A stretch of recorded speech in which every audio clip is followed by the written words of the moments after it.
There is a hotel beside Paddington Station in London, a grand Victorian pile of red brick and cream stone that once welcomed the fashionable off the boat trains from the west of England.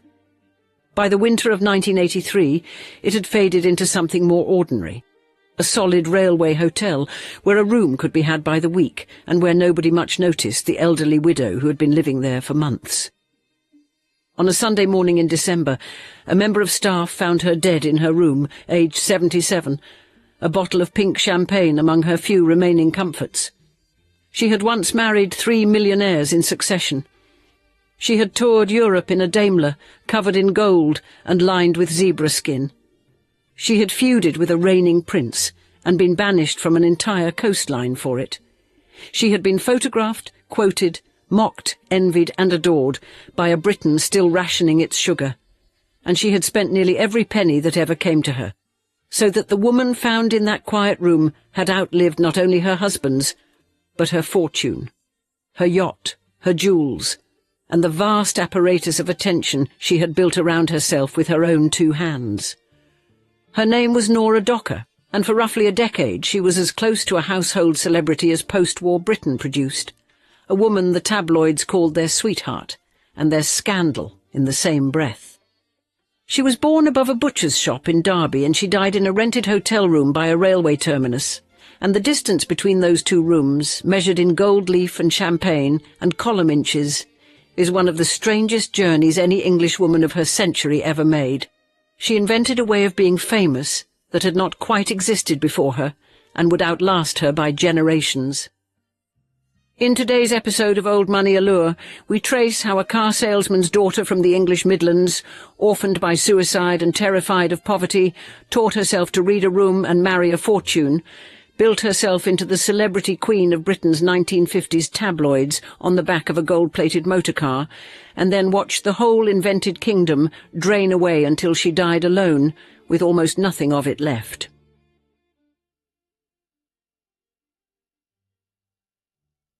Nora Royce Turner was born on the 23rd of June 1906 in Derby, in a flat above a butcher's shop, the second of 4 children of Sidney Turner and his wife Amy.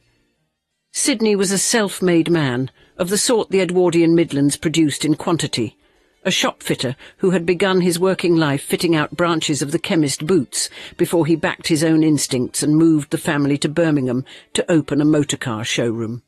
For a decade or so the venture prospered, and the children grew up in genteel comfort at a good Edgbaston address, with servants in the house, a girl accustomed by her early teens to the idea that money was a thing that arrived and stayed.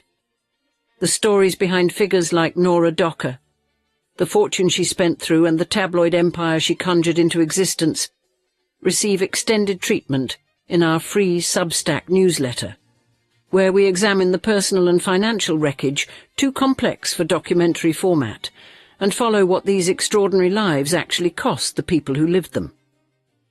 The Docker saga, with its 3 inheritances spent to the last penny, belongs squarely in that company, and readers who want the fuller ledger of what she earned and lost will find it there. Then, when Nora was about 16, the ground gave way.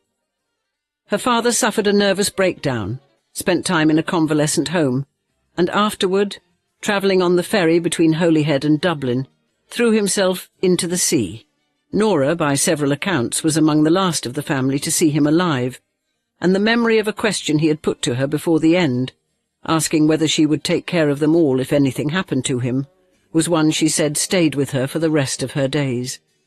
It is a detail worth holding on to, because the child who carried that question through her life was the same woman who would one day wrap a motor car in gold leaf, and the 2 facts are not unrelated.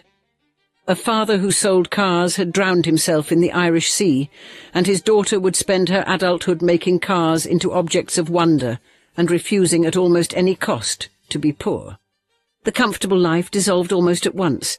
The showroom was sold, the servants let go, and Amy Turner poured what remained into a pub, and then another. Businesses that a girl who could not bring herself to work behind the bar found both humiliating and precarious. The first pub, at Sutton Coldfield, was thriving when Amy sold it to buy a second, a hotel at Tenbury Wells, that failed and dragged the family back to Birmingham in difficulty, Nora, watching her mother's small capital shrink with each move, absorbed a lesson about the fragility of money that a wealthier girl would never have needed to learn. She later described this brief acquaintance with real want as the thing that fixed her course, a determination never to be poor again that would shape every choice she made for the next 60 years. Comfort, she had discovered young, was not a birthright, but a thing that could be taken away in a single winter, and the only reliable defence against losing it was to keep acquiring more of it than anyone could ever take.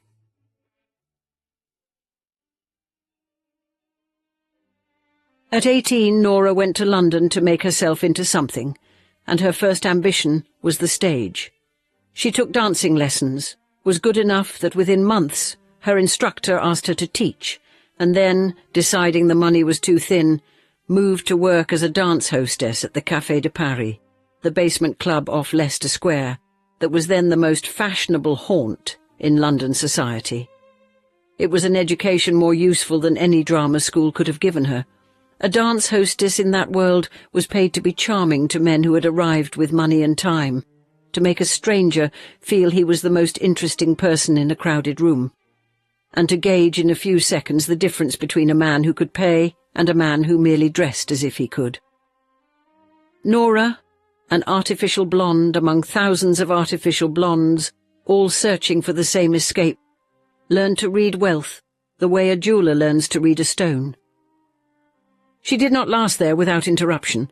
She tried and abandoned other lines of work, drifted into fashion and retail, went home to Birmingham for a spell, and found she could not settle, and came back to London each time as though drawn by a magnet, because London was where the money gathered, and where a clever girl with the right face could be noticed.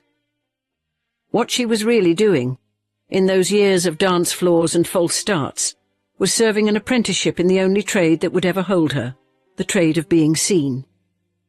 She learned that a striking entrance was worth more than a good character, that a woman who could hold a table's attention could hold a fortune's, and that the difference between invisibility and success was often nothing more than the confidence to behave as though one already belonged. She was courted, by her own later telling, by 3 men at once, a story she polished in her memoir into a chapter she called The Judge, the Duke, and the Frenchman, the judge being the barrister Cecil Whiteley, and the Duke being the 9th Duke of Marlborough.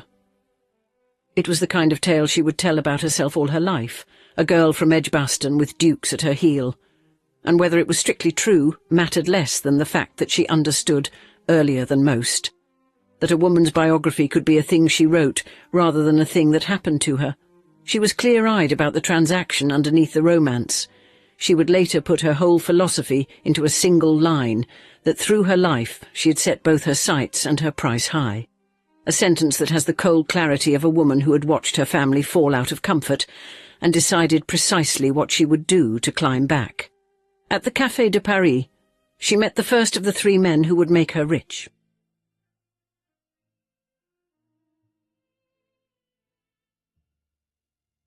The first was Clement Collingham, chairman of Henneke's, the old wine and spirit merchants whose branches stocked the cellars of the well-to-do across the country, a man who sat at the head of one of the trades that had built Edwardian fortunes, and a married man when their affair began. Nora moved into his house while his divorce from his first wife, Pamela, was pending, and Pamela named her in the proceedings, an arrangement that carried a lasting cost. She became pregnant by him before they could marry, and the pregnancy was ended, a fact that surfaced in the divorce, and that would later see her barred from the royal enclosure at Ascot, a small permanent closing of a door by the very establishment she was trying to enter. It was an early lesson in the price of doing openly what others did in secret, and it did not deter her so much as harden her. They married at Chelsea Registry Office in 1938, as soon as the decree was made absolute, Nora, then 32, and set up house at Baddow House near Maidenhead in Berkshire, where the 1939 register recorded them living with several servants in residence, the comfortable staff of her childhood restored to her at last.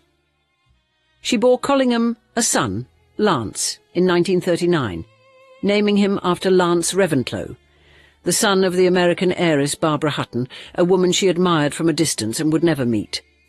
A daughter, Felicity, followed in 1943, though the little girl died at 9 months old. A private grief that sits quietly beneath the loud public life that came after, and that Nora rarely spoke of again. The war scattered the household as it scattered everyone, but Collingham's wine fortune held, and the girl who had once watched her mother's small capital shrink was, for the first time since Edgbaston, entirely secure. Collingham died in 1945 at the war's end, leaving Nora a wealthy widow while she was still in her 30s. The sums reported for what he left her vary widely across the sources, from figures in the low hundreds of thousands to as much as £1.5 million, and no surviving record settles the precise amount. But whatever the exact number, it was a fortune large enough to change her category of person entirely. There is a story she liked to tell that shortly before he died, Collingham had introduced her to a much older, much richer man at a dinner party, and remarked that he could imagine her married to someone like him one day. Whether the prophecy was real or invented after the fact, she fulfilled it. The dance hostess who had learned to read a room had read her own future correctly, and she moved through her grief and her inheritance toward the next name on a list she seemed always to be keeping in her head. The older, richer man was Sir William Collins, known as Wilkie, president of Fortnum and Mason, and by some accounts linked to the Cerebos salt business as well. He was 69 when they married in 1946, more than 30 years her senior, and Nora was entirely without sentiment about why she had done it. He was 69, she said flatly in later years, and she had married him for his money, a confession delivered with so little embarrassment that it disarmed the very people who might have condemned her. As Lady Collins, she took a Mayfair flat and entertained the West End's fashionable crowd, and for the first time she carried a title, a thing that could not be inherited from a wine merchant, but could be married from a knight, and she found she liked the sound of it. It was during this second marriage in 1948 that a pink diamond ring was stolen from the Mayfair flat, one of a series of thefts that would stalk her jewellery for years. She kept her most valuable pieces in inventive hiding places, once converting a bathroom fitting into a concealed store to keep her maid above suspicion. And after one robbery, the police grew so convinced the household staff were involved that they dug up the garden of a relative's home in search of the missing stones. The pink diamond attached itself in the retelling to the legend of a famous film jewel, a claim repeated so often it has hardened into folklore, though it belongs more to folklore than to any confirmed fact. What is certain is that jewellery, for Nora, was never merely ornament. It was portable wealth, the kind of security a girl who had watched a fortune evaporate could carry on her own body, and its constant theft and recovery formed a running anxiety beneath the glamour. Collins died in 1948, roughly 2 years into the marriage, leaving her richer still, reportedly by several £1 million, a second and larger fortune stacked upon the first.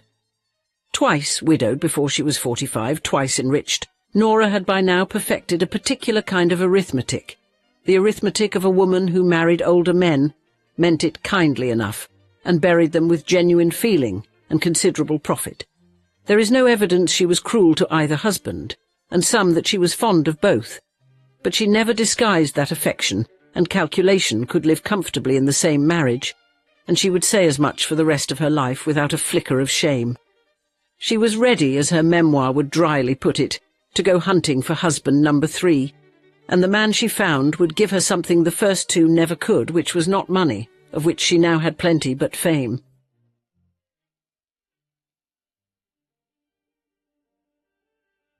She met Sir Bernard Docker in 1948, the same year Collins died.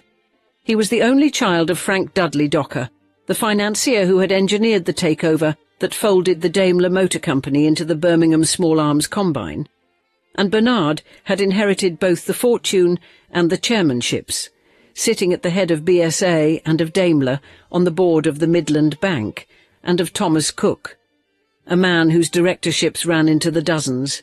He had married once before, briefly, an actress named Jeanne Stewart, in a union of 1933 that his disapproving father had helped to break apart within 2 years, a childless marriage that left no complication behind it. He was 53 and settled in his bachelor grandeur when Nora arrived, and by her own astonishing admission, she set about him with deliberate craft, writing years later that she hid her face to think of the way she had trapped him into marriage, an audacity she said would have won her an honours degree from any marriage bureau. They married at Caxton Hall in February 1949, and this time the marriage was not a transaction to be endured, but at least at first, a genuine partnership, and it would last almost 30 years, until his death.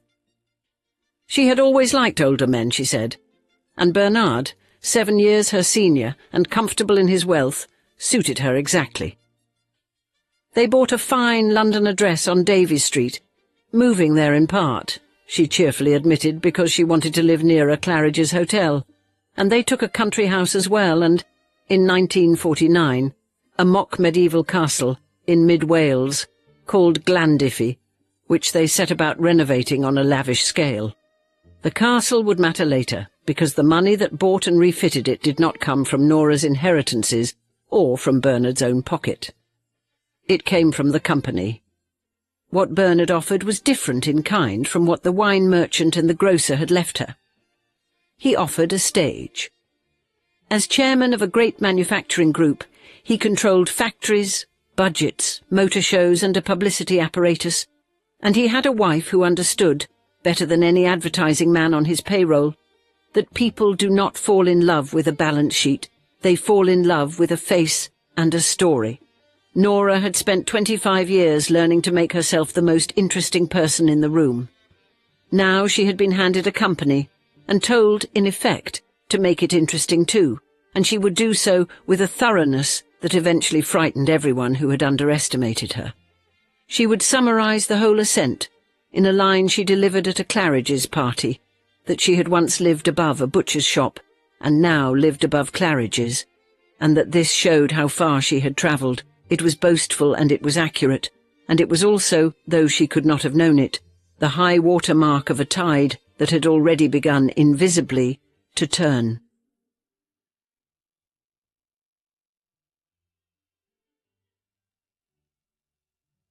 There was a precedent for the idea. Before the marriage, in 1948, Bernard had commissioned a jade-green Daimler drophead coupe, the Green Goddess, the most expensive car at that year's show, so the notion of a Daimler built to be admired rather than merely driven was already in the company's mind. What Nora added was herself.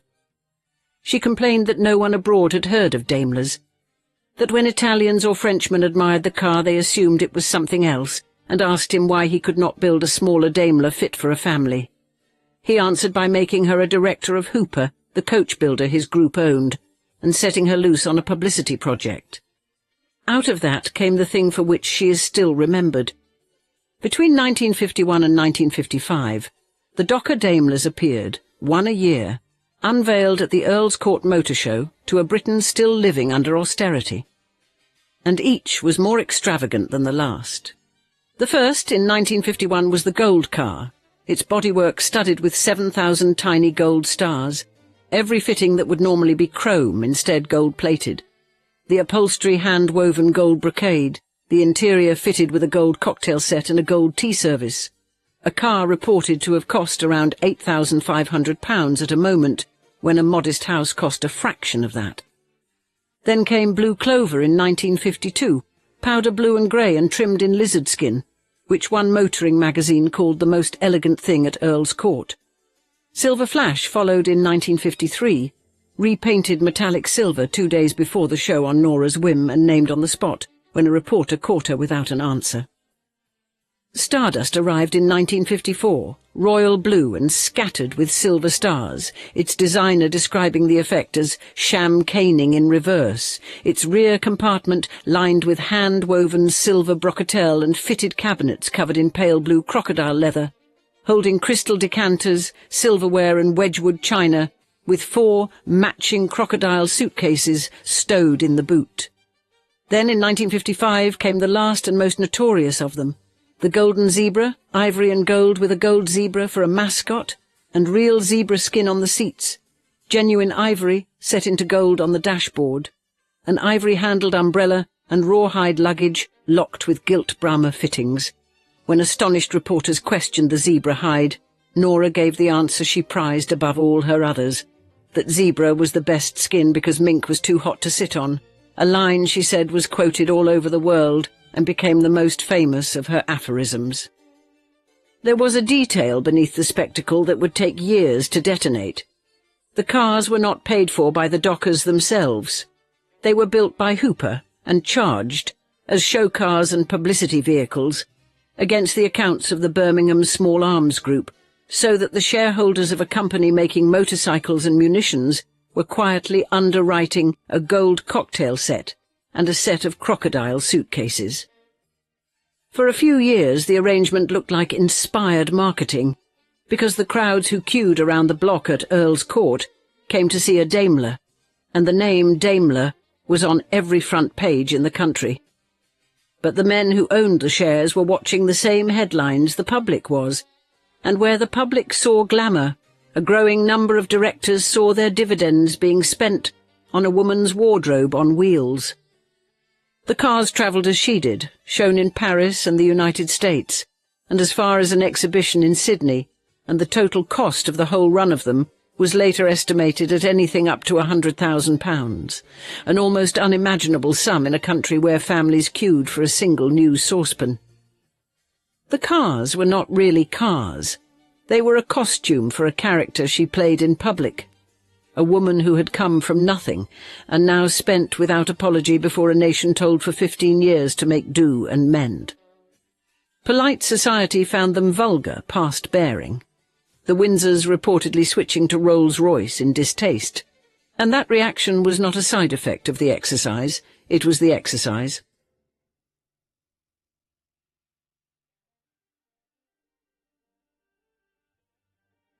By the middle of the 1950s, Nora Docker had become one of the most photographed and written about women in Britain, and she had done it on purpose.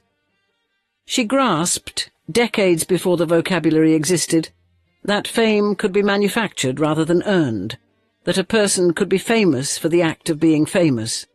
And she said as much, with disarming honesty, admitting that if she had to find a single reason for her elevation to the dubious ranks of a celebrity, she would have a motor car to thank. She was, in the phrase a later biographer would use, one of Britain's first reality superstars, the template that Fergie and Posh and a whole industry of manufactured personalities would inherit without knowing whose invention they were living inside. Her name entered the language, so that in the north of England a woman with ideas above her station might be asked who she thought she was. Lady Docker. She fed the papers relentlessly and knew exactly what she was doing. She once won a marbles championship in a Yorkshire mining town while wearing a sequin dress and diamonds, a contest that had been quietly fixed so that she would win, and she was declared with straight-faced newsreel solemnity the first woman marbles champion in the world. The following year, in Melbourne for the Olympic Games, she challenged an entire Australian suburb to a marbles match, extending the joke across the world. She gave endless interviews to newsreel and television cameras, flirting outrageously with her interviewers, telling one that she was his sweetheart, always managing to say the thing that would make the best headline. She said openly that her friends in Fleet Street had told her she was good entertainment value for their millions of readers, and that she had never objected. Underneath the clowning ran a genuine, almost sociological theory of her own excess. She insisted that she brought glamour and happiness into drab lives, and that the working class loved everything she did, a claim that was self-serving and also for a time partly true, since a rationed country did take a strange comfort in watching one of their own dress up in gold and refuse to apologise. She was one of them, a butcher's granddaughter, and she performed the fantasy of escape so completely that people forgave her the very extravagance they resented in the born rich. Contemporaries reached for comparisons that would only make sense decades later, calling her a Fergie of the 50s and, with her husband, the Posh and Becks of their day. The coverage fed on itself, each appearance generating the next, so that a woman who did nothing in particular filled column after column simply by existing in expensive clothes in front of a camera. Her wardrobe alone became news, the mink coats and the diamonds and the gowns that cost more than a working man earned in a decade, and she wore them to the greyhound track and the wrestling and the seaside as readily as to the opera, collapsing the distance between the glamorous and the everyday in a way the country found irresistible. She was photographed at first nights and race meetings, at nightclubs and charity galas, always arriving because the arrival was the event.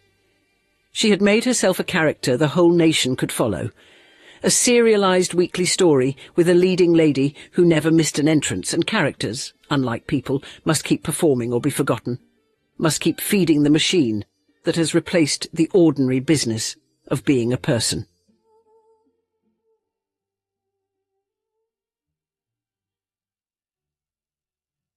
The stage was not only the motor show.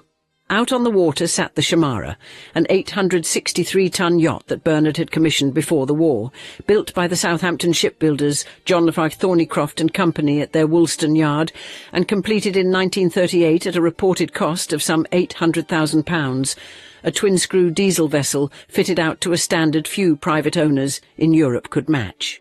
When war came, she was requisitioned by the Royal Navy and served as an anti-submarine training ship, and it was during one of those exercises that the submarine HMS Untamed was lost with all her crew, a grim chapter in the life of a boat that would spend the following decade as a playground for the rich. Returned to the family afterward, she became a floating drawing room, able to sleep a dozen guests and to provision herself for 6 months at sea. And aboard her the dockers entertained the famous and the titled King Farouk of Egypt, among the names that drifted through her saloons for dinners and dancing that ran late into the Mediterranean night. Nora filled the lounge with dolls and stuffed animals that the crew bought for her in ports around the coast, saying they gave the room the colour it had lacked, and she once offered to sell the whole vessel to Aristotle Onassis, who declined on the ground that he could not think where he would moor her, a rare occasion on which someone outgrandied Lady Docker at her own game. The Chamara was also the setting for the single gesture that best captured Nora's gift for turning class into theatre. In 1954, the dockers visited a Yorkshire colliery, and Nora invited a party of coal miners aboard the yacht for champagne, dancing the hornpipe for them on deck, and the photograph of a lady in her finery capering among pitmen ran everywhere, and later became the cover of her own memoir. It was calculated, and it was also, in its way, sincere, a woman who had grown up frightened of poverty, performing solidarity with the poor, from the deck of one of the most luxurious private vessels afloat. The contradiction never troubled her, because she had never pretended to be anything other than a girl who had climbed and wanted everyone to watch her do it. The yacht outlived the marriage and the fortune both. After the dockers sold her in the 1960s, she passed to the property developer Harry Hyams, who cruised her briefly and then left her laid up for decades, until in 2010 the businessman Charles Dunstone bought the neglected hull and spent years restoring her, so that the vessel from which Lady Docker had reigned over the Riviera sailed on into a century that had forgotten the woman who once filled her lounge with toys. The yacht, like the cars, like the marbles, like the miners, was another room she had learned to read and then to fill with her own reflection.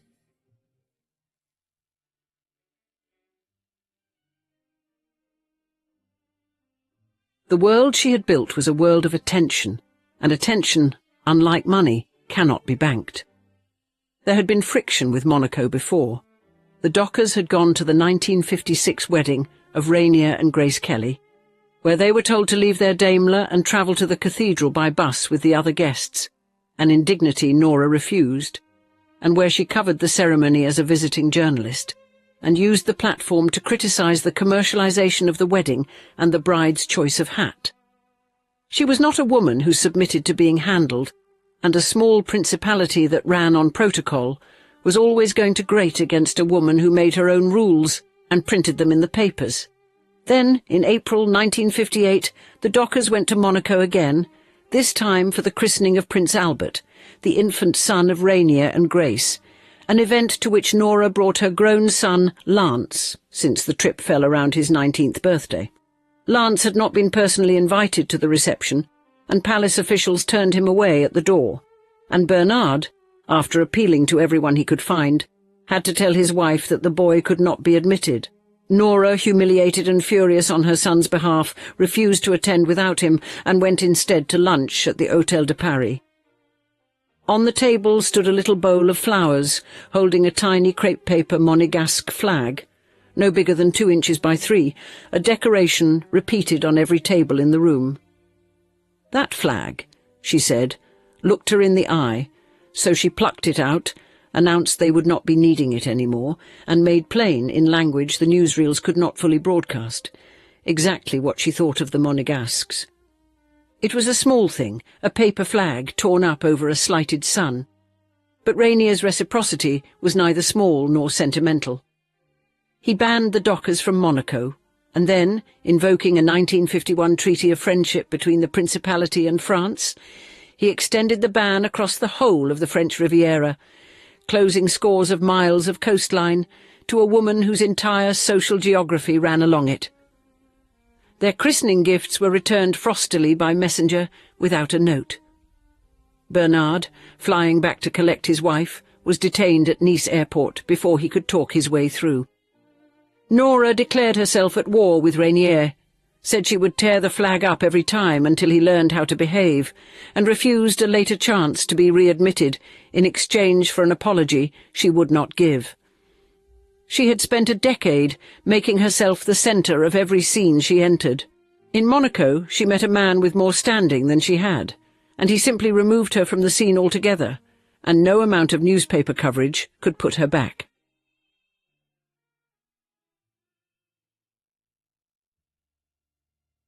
The deeper collapse had already begun, and it had begun in a boardroom rather than on a terrace.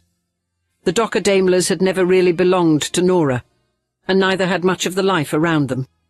The cars, the castle in Wales that the couple had bought and renovated, the parties and the outfits, a great deal of it had been charged to the Birmingham Small Arms Company.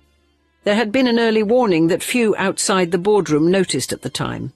As far back as 1953, the Midland Bank, on whose board Bernard had sat for a quarter of a century, had grown uneasy about the couple's undignified publicity and quietly asked him to resign his directorship, which he did with reluctance, the first institution to decide that association with the dockers was no longer worth the noise. By the mid-1950s, the wider company was struggling, its profits squeezed by a government credit squeeze, and its institutional shareholders, the banks and insurers who held the stock, increasingly unwilling to see their dividends dressed up in gold leaf and mink.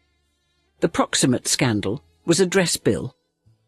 Nora had worn a costly gold and mink ensemble to the 1956 Paris Motor Show and tried to charge it against tax on the ground that she had only been acting as a model, and when the revenue refused and the company was billed instead, a figure of £7,910 for her Paris wardrobe landed in front of directors who had run out of patience.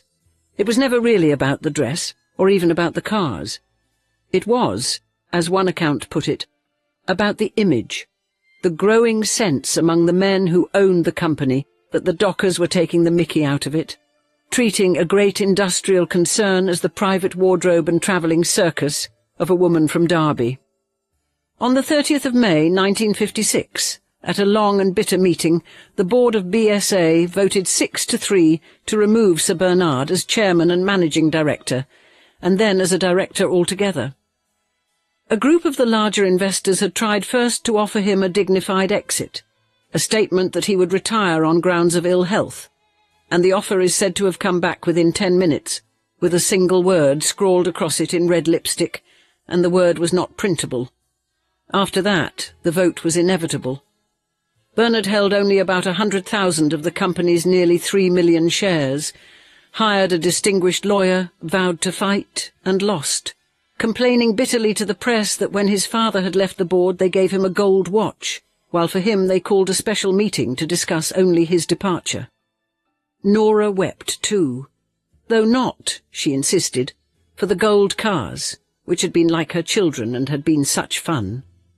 She wept for the party she had planned for 25,000 workers for her 50th birthday, now cancelled. They did not go quietly.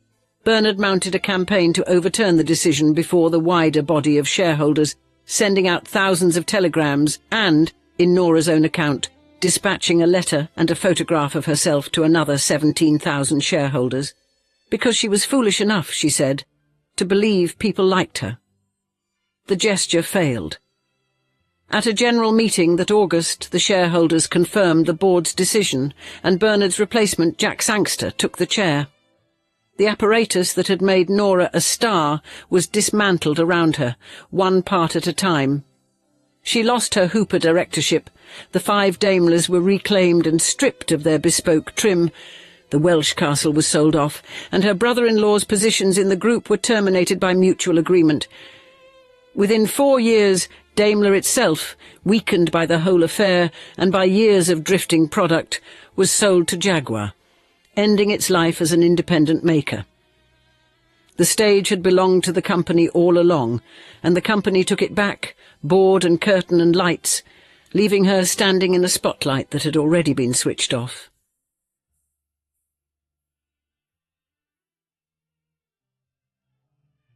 What followed was a slow, decades-long subtraction, the reverse of the climb. Without the chairmanships, there was no income to replace the income they had spent, and one by one the assets went. The jewellery sales are reported to have begun as early as 1958. The great yacht Shamara was listed in 1965 for £600,000 and sold for less than half that, £290,000, to a property developer, after which the couple wrangled in the High Court with the buyer over alleged defects and won, a hollow victory in a shrinking life. They sold the Hampshire estate and left England to become tax exiles, first on Jersey, where Nora repaid the island's hospitality by calling its people the most frightfully boring and dreadful ever born, a remark that helped move them along, and then to Mallorca, seeking a seclusion that a woman built entirely for attention can never quite have wanted. The geography of her life, once running from Mayfair to Monte Carlo by way of the Riviera, kept contracting. She was still capable of the old gestures, opening a carnival at Canvey Island in Essex after Monaco had shut its doors, so that the papers could draw the obvious contrast between the casinos of the south of France and the mudflats of the Thames estuary. There was a libel case in 1974 over a story that a hotel had thrown her out for coarse language, and the judge, plainly unimpressed, ruled that her real grievance was only that the offending headline had not been large enough, awarded her a single halfpenny in damages, and left her with costs running to well over £1,000, a court's dry verdict, on how much her wounded feelings were now worth. The fame that had once been an engine had become a habit that no longer paid, a performance for an audience that had drifted away to newer acts. Bernard, ailing and nearly blind, was placed in a Bournemouth nursing home in the mid-1970s, while Nora remained in Mallorca, and there he died on 22nd May 1978, aged 81, having lived out his last years in circumstances a long way beneath the ones he had been born to. Nora flew from Mallorca to be at his side at the end. The press, already softening toward the couple, wrote warmly of the glamour they had brought to a drab post-war Europe, a nostalgia that had set in even as their fortunes collapsed, as though the country had decided to remember the show and forget the bill. She had married 3 men for security and outlived all 3, and this time there was no third fortune waiting behind the grief, only the sums she had already spent and the ones still slipping through her hands. She reflected, in her memoir, that she felt alone in the world, long since forgotten by those she had helped, with only a handful of true friends remaining, and that those who had professed friendship had stayed only as long as the apple looked inviting, and had then disappeared.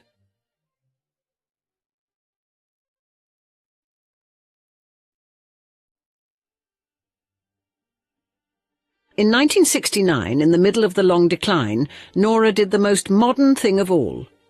She published her memoir, a volume titled, with characteristic bluntness, Nora, the autobiography of Lady Docker, brought out by the London house W. H. Allen and ghostwritten by Don Short, a Fleet Street show business columnist who would later make his name chronicling the Beatles and the Rolling Stones. And in it she performed the final trick of the manufactured celebrity, which is to seize control of the story before anyone else can finish telling it. She structured her own life like a serial, giving her chapters titles a novelist might envy: The Judge, The Duke and the Frenchman, and Millionaire Number 1 and Millionaire Number 2, turning her 3 marriages into episodes and her husbands into supporting characters in a drama whose only real star was herself.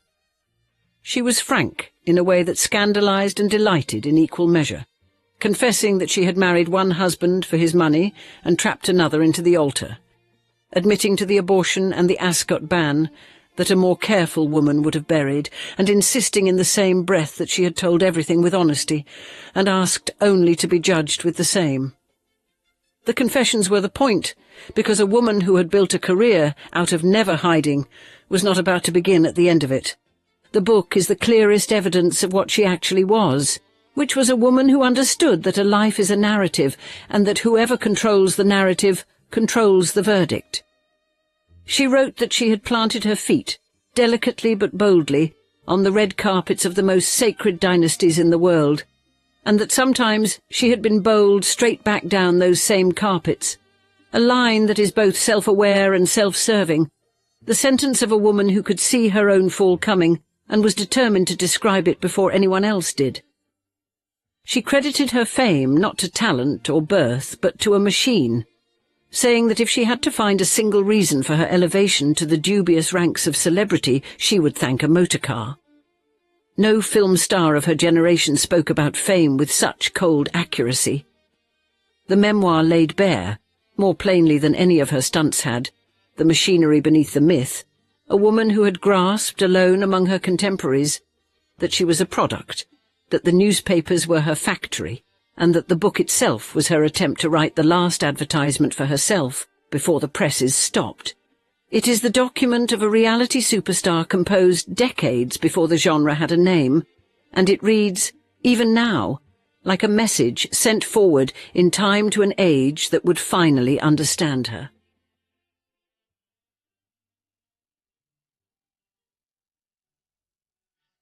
After Bernard died, the descent had a physical shape, address by address, each one smaller than the last. She came back to London, and the residences stepped downward in a way anyone who has watched a fortune end will recognise, from the fine house near Claridge's to a room at Claridge's itself, and finally, when the money had truly thinned, to the Great Western Royal at Paddington, a solid old railway hotel that had once been grand and was by then merely serviceable, a place a member of staff would have called down market for a woman who had owned a gold Daimler. She kept up appearances as far as she could, and she went on drinking her pink champagne nearly to the end, a small flag of the old character still flying over a much-reduced country. There is a symmetry to the address that she would probably have appreciated, being a woman with a sharp eye for a scene. A railway hotel is a place of departures and arrivals, of people passing through on their way to somewhere else, and she had spent her whole life passing through, from Derby to London to Mayfair to the Riviera, and back down again, always in transit toward the next fortune, the next husband, the next headline. Now the transit had stopped. The woman who had toured 3 continents in gold-plated Daimlers lived within sight of the platforms where the boat trains came in, and she went nowhere, and the nation that had once followed her every move had long since turned to other faces. Nearly all her fortune had been spent, not lost to any single catastrophe, but drained steadily away by the cost of being Lady Docker, the yachts and the jewels and the castles and the cars, until the character had outlasted the means to sustain it. She died there on the 11th of December 1983, on a Sunday morning, found in her room, 77 years old, and no cause was ever publicly recorded beyond the plain fact that she had gone peacefully in her sleep. She was buried in a Berkshire churchyard beside the infant daughter she had lost, and 2 of her 3 husbands, survived by her one son Lance, who would himself die on a Spanish island a decade later. What she left behind was not a fortune, because the fortunes had all been spent. 3 inheritances and a great manufacturing group's expense account poured out over 30 years into cars and jewels and yachts and parties and a single dazzling, exhausting persona. What she left instead was the persona itself, the shape of a life lived entirely in public for the applause of strangers, the template of a woman famous chiefly for being watched. A template that a later century would mass-produce and never trace back to the butcher's granddaughter from Derby, who drew it first. She had grown up terrified of the poverty that took her father, and she had answered that terror by acquiring, marrying and displaying on a scale that stunned a rationed nation. She had understood fame more clearly than almost anyone of her age, had named herself a product and thanked a motor car for her celebrity, and had built, out of nothing but nerve and a talent for reading a room, a kingdom of attention that stretched from the mining towns of Yorkshire to the terraces of Monte Carlo. And in the end, she came to rest in a rented room by a railway line, having mistaken all her life the sound of attention for the fact of wealth, having spent the one in the belief that it would always be exchangeable for the other, and having discovered, in that quiet hotel above the platforms, that when the attention finally stopped, there was nothing standing behind it to catch her. And now we'd like to see you in the comments. Do you think Nora Docker was a shrewd woman who understood fame long before the rest of the world caught up? Or a cautionary tale about spending a life chasing applause? We look forward to hearing your personal thoughts below. And thanks for joining us for another episode of Old Money Allure.